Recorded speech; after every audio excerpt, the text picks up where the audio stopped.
د ناصرباغ تاڼې په حدود کې یو ځل بیا مسلح کسانو په خواجه سرا او د هغې په ګاډي باندې ډزې کړې دي. دې کې یو خواجه سرا زخمي دی او د هغه نور ملګري چې کوم دي هغه بچ شوي دي. حمزه نوم یې دی د خواجه سرا، دا بیسیکلي د چارسدې دی، اوسېږي په ګلبهار کې. د زخمي حالت کې چې کوم رپورټ درج کړی دی وایي چې یاره دې دغه ریګي ته د شپې سواده پروګرام له تلي د میوزیک پروګرام له ویل نه چې واپس راتلو نو په پولیس کلونې ته چې راورسېدل دغه ځای کې په موټرسایکل باندې 2 کسان رالل، په دې باندې ډزې کړې دي. په دې ډزو کې د حمزه زخمي دی، نور خواجه سرا چې کوم دی هغه بچ دي. بیا دې د خپل زخمي خواجه سرا چې کوم دی دا د علاج لپاره هسپتال ته بوتلی دی.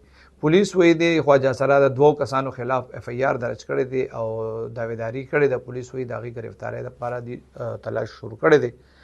د خواجه سرا پولیس ته ویلي دي یاره چې د باندې 4 ډزې کړي دي، نو دې سره په هغه پروګرام کې د خواجه سرا سره تکرار شوی او په هغې په وجه باندې بیا هغې د پسې راغلي دي او دا ډزې کړي دي. څنګه چې ما تاسو ویلي کې ملزمان لا نه دي ګرفتار. پولیس وایي چې کله ملزمان ګرفتار شي نو بیا پته ولګي چې یاره د دې په څه خبره باندې تکرار شوی وجه څه وه.